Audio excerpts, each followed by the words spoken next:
বৌদিমণির সাথে কত কথা বলবে। বললে বাবা আমি পারবো না, আমার ভয় করছে, মেমটায় বদ লাগি। মেমটায় বলতে না দাদা, বলো গো। আমার লজ্জা পাবে না? লজ্জা তো বৌদি পাবে দাদা, আর বৌদি সব লজ্জা তুমি তোমার ভালোবাসা দিয়ে সব দিয়ে ম্লান করে দেবে। ভালোবাসা তোমার?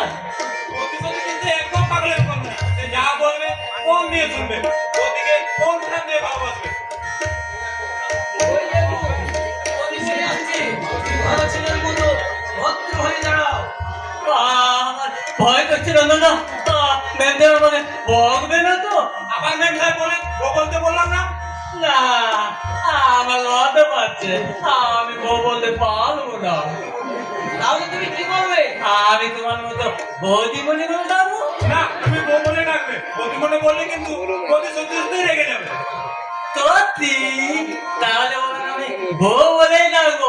বউ, বউ। কি হলো?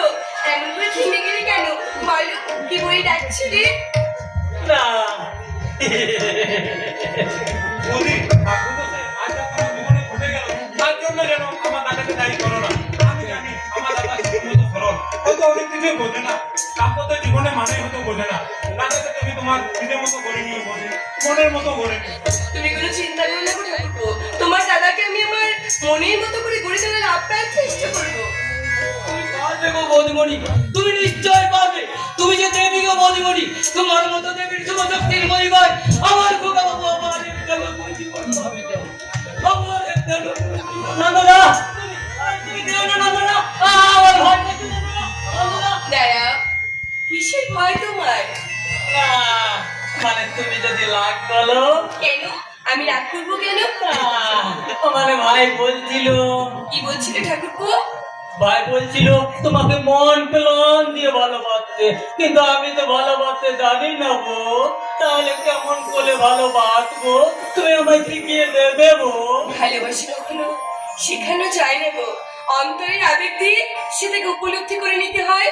ও হ্যাঁ, আজ আমাদের বৃহস্পতির রাত। আজ আমি আমার সমস্ত দায় দায়িত্ব তোমার কাঁধে তুলে দেব, আর সেই সাথে এই রাতে তোমার চরণে জানাই হতভাগিনীর সহজ শত প্রণাম।